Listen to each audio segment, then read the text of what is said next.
Hello, my friends. How are you? My name is Natasha. I am the creator and the founder of the Glow Up Method, and I'm so excited to be here with you today on this terrific Tuesday.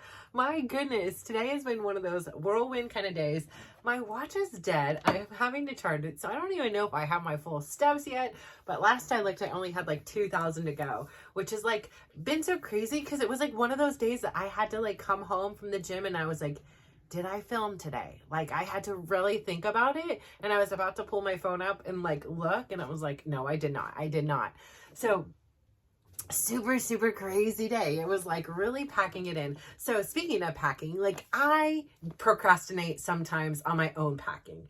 But when it's somebody else and my kids, it is extra. Like, you know, like the things that people do around you that like get on your nerves, or a lot of times like things that you do, or like should be working on that you would like to. Yeah, this packing situation, I was like yesterday 55 times. Like, okay, let's pack. Like, I'll let you come home from school. Just pack.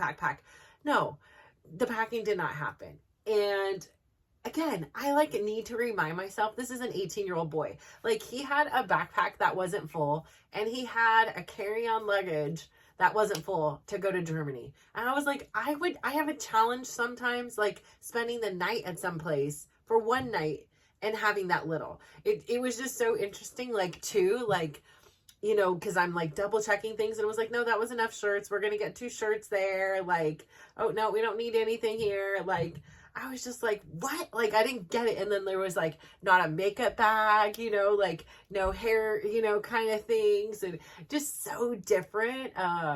Looking at his luggage, I was like, oh my gosh, like I'm in awe. But it was like, so this morning, got up at 7. Thank goodness I did, because I can't even imagine how much further I'd be behind. I did my full morning routine. I did a lovely meditation this morning. I made sure I got my scalp massage. It was like super nurturing this morning. I got, I think, a decent amount of sleep last night. I think it was like a little bit after midnight that I was actually like in bed and ready for sleep. And so for me, I was like, yes, I have almost 7 hours of sleep. And I don't think I woke up throughout the night. Like, at least I don't remember. So I'm gonna go with, I got like a solid sleep. And I actually woke up at 6:45 before my alarm. And I kind of like got the opportunity to like lay around for a little bit and then really get up when that 7 o'clock hit. And I got the ball rolling, and I did my showers and all that stuff. And I then had a class at 8 o'clock. So I was in the class. I did some of my steps while I was in the class, but then I had to leave the class early. It was recorded, thankfully, and then head to the gym. So I left at like 8:40, 8:45, like 8:40 I stopped it, and then 8:45. By the time I got downstairs, my water, the shoes on, everything, I got out to the gym, had a killer dance workout. Like it was like some days it just hits. Today hit, like it was just like, yes, like I was in flow. I was trying not to like think about all the like things that are going on that are great, and also some things that are super challenging and super exciting. So like the challenge for today was like, you know, I was really communicating like, hey, this is when I start to get stressed out. So I'm like, let's get the packing done. Because I don't want to get stressed out. And then, you know, I'm telling you, this is a trigger for me. Yes, this is something I should be working on, but like, I don't want to get triggered and then trigger you. Like, let's just make this peaceful and calm. So he had all his stuff done. So I come home, have to rush out because he has a video appointment with his ortho surgeon. And this is a big deal because, so he's the one that tore his ACL, and that's been the catalyst for this whole actual experience. Had it not been for this torn ACL, all this energy was going into soccer. It wasn't going into playing the virtual game of soccer. And so again, they're just 2 totally different paths, but similar, which really collide. So he's getting this whole experience, and I can feel free to say it now, but Joseph Benya, he's going to be his influencer that's traveling with him. So he's not meeting him in SFO, but they are meeting at Leipzig, I believe it's called. So his Bundesliga is sponsoring this, and thank you so much for giving him this. And I'm so excited to say, after, oh my gosh, so since June 23rd, 2023, he is when he tore his ACL, and now he got the clearance to come back very lightly to start doing practices. His testing he did last week, they rushed the results, and he did really great. He is just there, like on a couple benchmarks, it's like they like it at 90, but he's at 87. He's super symmetrical. Like, he's doing really, really well. He has put in the work, and it showed. Like, that was the test, and he passed with flying colors. So I'm really proud of him. And I'm so excited because they are going to play with the one of the pro teams there. They get to go and do this whole event where they're going to be shooting and practicing together. So he had to bring his cleats and everything. So we went yesterday and bought him brand new cleats. And I'm just so excited that he actually gets to participate, because they had like something kind of similar, but not like at this level. It was just like the MLS players were playing with him or whatever. Not the MLS, just the EMLS, which is the virtual video games, the esports, electronic sports version. But this is the actual soccer players are going to be playing with him. So this is a really, really cool opportunity. And I was like, just really use it to like network and talk to these people and ask questions and share your story. You know, you have a really cool story. You're super likable. You're super cool. Like, this will totally help to catapult you there. So again, like I said in the car, I was like, yes, of course, I would have loved to have been in Spain with you in this time, because that was the same time as he won at Spain, which again, thank you, Panini, for that option. And, you know, sorry it didn't work out. This just happened to be a better opportunity for him for his future. And he was going to take the Panini one so that I could go. But this one, he was able to win, like compete for a prize pool. And he got opportunities that were a little bit different. And it was a little bit longer of a stay. So I'm happy he chose this. And like I told him, I was like, even though like that doesn't, I wasn't able to go and see you and watch you like in this experience, I'm so glad. And I believe you chose totally right. So I'm so proud of you for doing that and doing what was right for you. And not trying to make a decision based upon, you know, like letting me down or bringing me, like, I will go on my own. Like, I don't need you to take me. I would have gladly went with you, but I'm also glad that you're going and like, he's getting this life experience, right? Like, he is flying international. He is right now somewhere over the Atlantic Ocean, I suppose, or somewhere. I don't know where he is, but he's up in the air by himself and he's figuring it out. So kudos to him for that. And like, we got the itinerary today. It sounds so stinking cool. Like, I'm so happy for him. Like, I could cry. And I said, the only thing I'm sad is I was with you when you tore your ACL, and I've been with you to every single appointment and every PT I was doing along with him in the beginning and all kinds of things. And I said, my only, not regret, but is that I'm not going to be there to see the full circle moment of you getting to play again for the first time.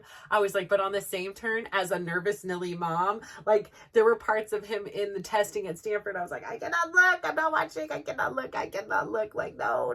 So I think in some ways it's probably best that I'm not there. And I just really reminded him, like, please, you've worked really hard. Like, I know you're a 110 kind of person. Just ease in. Like, so that was super great. Tyler's having a little bit of swelling still, so they're a little bit concerned with his. So I'm hoping now I can focus all my energy on being Nurse Natasha for Tyler, which kind of I had slacked off a little bit because things have gotten so crazy. So I am going to be on it, and not that it's my responsibility. He's 16. He knows what to do. He's doing his PTs, but we're not getting enough of the elevating in to get those fluids out.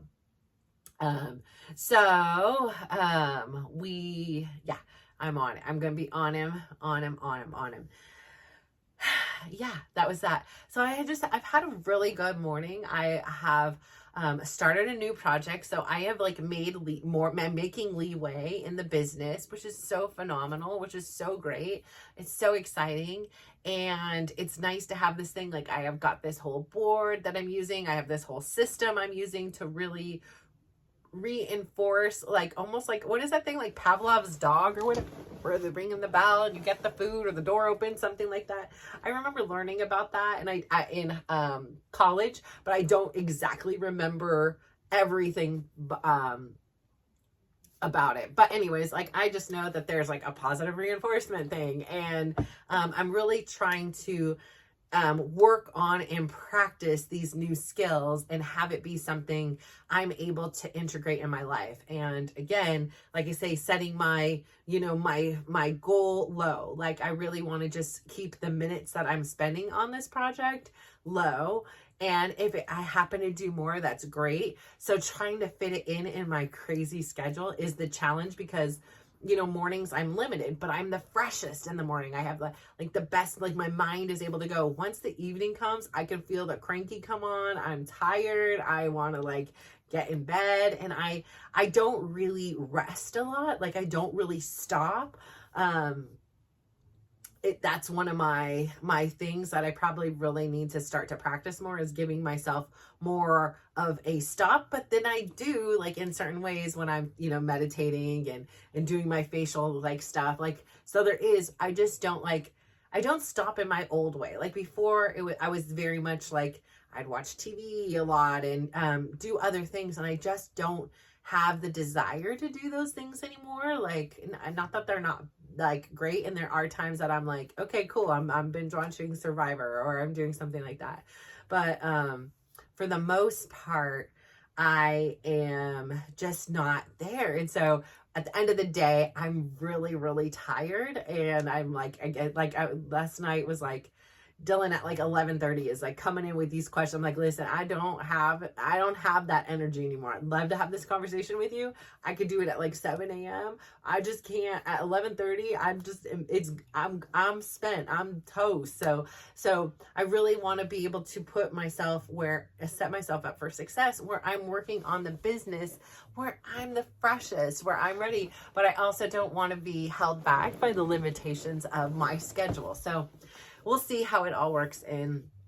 And it's not like I can't go back to it another time, but it's just really challenging sometimes with time management. And so again, having that discipline to not get lost on the Facebook or on any other form of social media, any of it. When I go on LinkedIn, it's like a business transaction. Like, I am working, like, I haven't really been consuming too much. And it's very different, but it's still very educational and informational, and I love information. I've got like 3 webinar things that I'm trying to watch. Like, I love to learn. I got the best call from one of my friends. So her son also, he is committed to going to Spain. There are 3 programs total that Dylan is contemplating, and that was one of them. And so her son is already committed. He's going. But, we were chatting, and oh my gosh, it just felt so nice to belly laugh with her. I felt like I haven't just like let loose like that with a friend in months. I really needed it. It was cracking me up. Like, she at one point was talking about how her son was super excited. And then at one point, like, once they said, okay, yeah, you can do this, then it was like, he was, got like a little bit sentimental, like a little emotional. And she told me that, he was like, what happens if like I get hurt, or what happens if like you die? And I'm like, wait a minute here. Like, why is he killing you off? Like, what about your husband? Like, not that I want your husband to die, but why is he so quick to kill you off? And she was like, no, that's exactly what I was thinking. And it just was so funny, like, in the moment, like, cause you're going through so many things. And then we were joking, and she's like, do you know we can go to classes in California? I'm like, we can go to these college classes. I'm like, what? I was like, that's what I want. That's what I keep saying. I don't want to do the tests, and I don't need a diploma. I don't need all that. I don't need all the essays, do the homework. I just want to go in and learn. I just want to be around people that are super passionate about something and have that like fire me up and be like, yes, I don't even like astronomy, but I am all into the stars now because you have opened up this thing. And that's what I love about my dance instructor. It's the reason why I travel for him is because his passion exudes from his body. Like, everything he does, he is a true professional. He is so just remarkable at it that it just brings out the best in you. And even if you're not a dancer, like, you can appreciate that he's out there just doing his thing. And I love that. I adore that about him. So yeah, anybody who is doing what they love and pursuing their passion, and like they found where they find their flow, I'm all for it. Like, that is just so cool to me. So just even being in that like force field, in that energy field, it just raises the bar of my own. It really makes me want to do better and show up better and learn more and practice my craft more here, so that I can show up better for you guys. And then you have this opportunity to show up better for the people around you. So life is just this whole like give and take, and I just appreciate that. So I'm wondering here, have you been thinking about, your change? Like, I've been thinking a lot about change. I mean, today, like, as a small change, like, my dynamic in my family, at least for a week, has changed, right? Like, one person is missing. And that's a huge thing for me. Like, I am known to be a very overprotective parent. I am very protective of them. And so, like, when I was thinking about it as like a parent's perspective, and then specifically as Natasha, as a parent, I was thinking about how much I've grown and changed. And that, I was saying, I don't know if I would have had the ability to allow him to go to this Germany trip a few years ago, because I would have had so many worries, so many doubts, so many anxiety things about it, that I just would have then convinced him to not do this trip and take the safe route with me. And that wouldn't have been what was best for him. And so me learning how to release and be okay with the changes of my children has been a real gift for not only myself, but also for them. I think it's given them the creative freedom to explore who they are and not feel like they need to hurry up and jump into a career or a job or college or whatever it is. And so I think that that's really important to honor your children as a parent. And I get it. It's like, it's so tough, right? Like, we grow up, our kids are growing up, and there's all this comparison and there's all this stress, especially when you live in California and when you live in a predominantly high educated area. And school is a major focus for these kids. It's like everything they're doing, they're taking certain AP classes, they're doing certain clubs, they're doing certain extracurriculars. And it's again, it's not to do it. It's for this result that they believe, if I was to do all these things, I check this box, this box, this box, this box, I do my SATs, I do my ACT, whatever it is, it will equal this, this college, right? But what happens when it doesn't? That is what happens often. There are so many kids right now that at Dylan's school that are just so devastated because they did so much work. They did everything right, and they're waitlisted and they're denied, and their future is a big limbo land. And it seems so huge when you hear other people getting acceptances other places. And then you're comparing, like, why wasn't I good enough? Like, what did they do that I didn't do good enough? And you could have been in all the same classes and your grades could have actually been higher. So I think that when we continue to be results driven, right? Then we have this sense of unfulfillment within us, because you're not enjoying the process. You're not enjoying the journey. You're not choosing extracurriculars. You're not choosing clubs. You're not choosing the classes you take because it's what you want to do.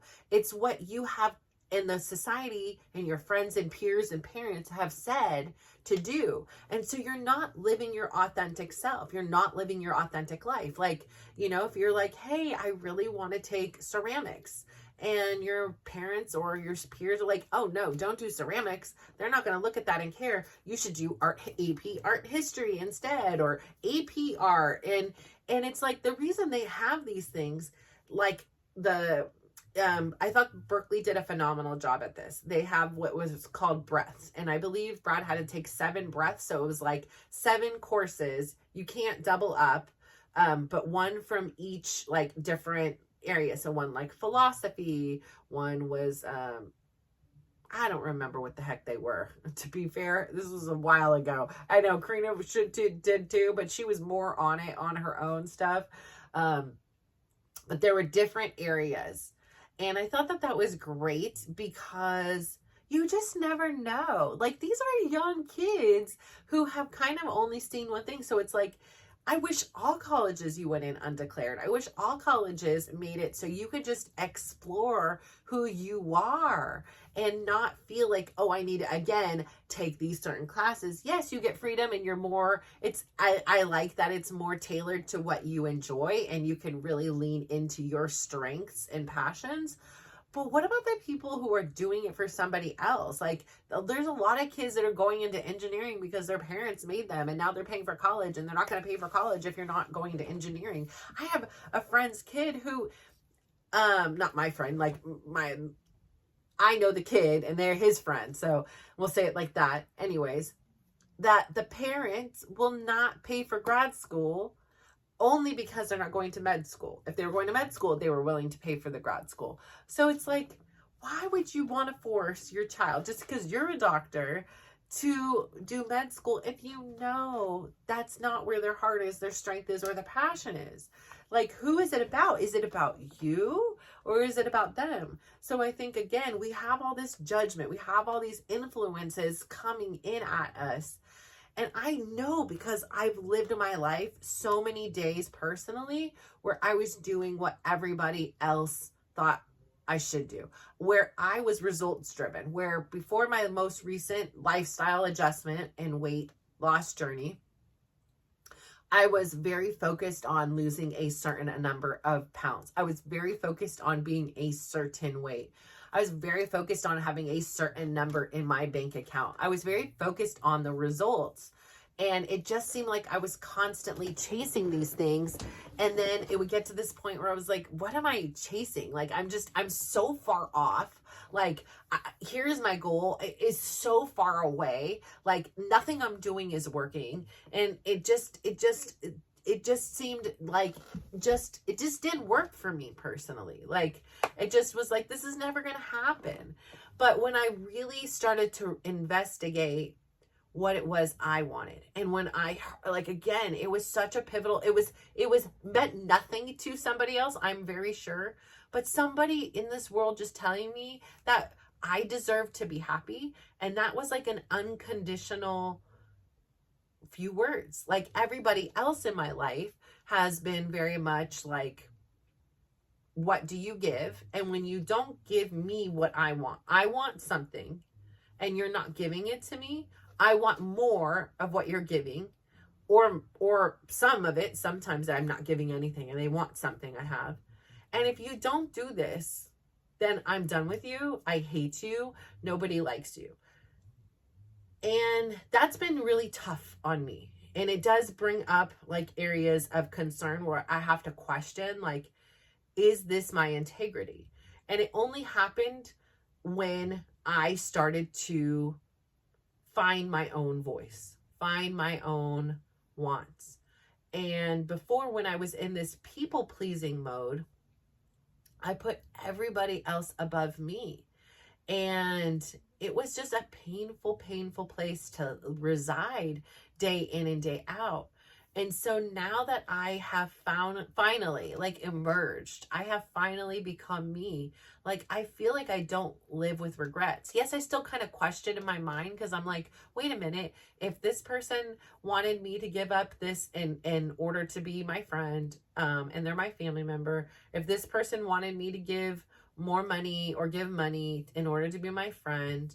And then this one wanted me to give more money and I didn't, and they don't want to be my friend. Like, it's 3 people, so they must be right, and it must be all around money. And it's like I was so generous to these people with what I could. And I think that they came from a position where it was always me being generous to them, was giving them homes, giving them cars, giving them jobs, giving them my time, giving them my energy, giving them food, giving them support, giving them advice, writing letters for them to DACA, like anything you can imagine. I went above and beyond in order to nurture and facilitate and enable those relationships. And when I got to the place where it was like, I deserve to be happy, and that means that I am going to say no sometimes, and I'm going to do things to honor me instead of doing what you want, and then living with the grief of knowing I did something I'm uncomfortable with. And now, like, in these 3 positions, I'm physically in a financial less position, and you're in a financial better position, and I'm supposed to sit here and feel good about it, and I don't. And I have 4 people that like count on me every day to be their provider. So I have that pressure on me. I've had, Chris tell me multiple times he's going to take care of himself, and anything extra goes for, he'll help with the kids if he can. So it's never like a commitment. So in my mind, it's always been, they are my responsibility. They are my, thing. Anything else is a bonus, right? So if I just go into it with that mentality, I don't have to waste time being pissed off at his choices and decisions, because being pissed off with his time and decisions, even if it's 5 minutes, that's 5 less minutes I'm spending on my business, on my time, or things that I can control. I cannot control Chris. I cannot control anybody else but me. And so focusing my energy on what somebody else's choices or decisions, or if I'm judging them, I'm simply not living my life. I am abandoning me and my life in order to, distract myself from doing the hard work sometimes. And so I really had to, these last few days, remind myself I can do hard things. So I was beginning this project, and I have a choice, right? Like, I can play it safe and pick things I know what I'm doing, but sometimes maybe like I don't. You can be like, okay, I'm going to put meditating every day as my goal. But that's already kind of been my goal, and I've been really hitting it. And then there's times that like something comes up and I end up like, I'm not doing it, but I'm back and I've got a good groove. I'm not pushing myself. I think last time, again, is like, it's a lot of problem solving. Last time I got ahead of myself. I loved it. I loved the meditating. So 5 minutes turned into 10 minutes, and 10 minutes turned to 15, and 15 into 20. And there's no problem with that. But then I found myself, when I was choosing to do that, that also meant I was choosing not to do other things. And then every time I thought about meditation, it became this big time goblin that it really wasn't. It was meant to be a 3 minute, a 5 minute, like 1 minute meditation is actually where I very much began. And so learning to define these things so I don't overwhelm myself, and it allows me to be able to say, okay, I can meditate, I can do my YouTube filming, I can do my work on the back end, I can, be a mom to my kids, I can take them to PT, I can be Nurse Natasha, like I can go in and support people. Like my son, he wasn't supposed to be able to start launching his channel until July 1st, but he had done these videos, and they were like, you did so well that you don't even need to wait for the training. You're ready to go. You could still do the training, but you're ready to go tomorrow. And I'm like, no way, good for him. Like, I'm just so proud that they're finding things. And, again, he started talking about, oh, if I do this and this and this, I can get this much money. I'm like, don't focus on the money. Just do the experience and learn, and the rest will come. Like, that isn't the priority. I know it feels like it is, and I know, like, in society, it is a very necessary tool. It is just not the priority.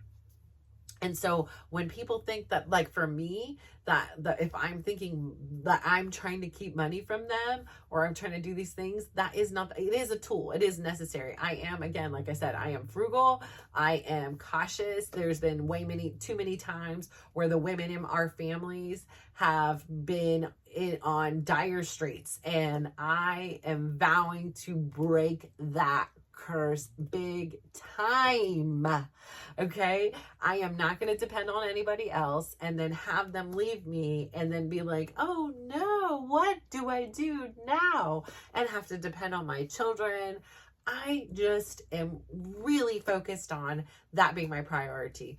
So in order for me to do that, I do need to be very conscious of it, and I understand it has its role, but I am very generous. I am very generous of heart and spirit and soul. And so anything that contradicts that, really, it just hits my integrity. And I know who I am now. I know, and it will hurt, it will sting, but it doesn't deter me from being who I am. So go out there and find who you are. Like, do things that lean into your integrity. Do things that make you proud, and that you know at the end of the day, at the very least, that you were able to go to sleep with your decision. And you may not like the outcome, right? It may not have resulted in what you wanted. You may be very proud of what you said or very proud of what you did, and it might be received in a totally different way. But that doesn't mean you didn't do it right.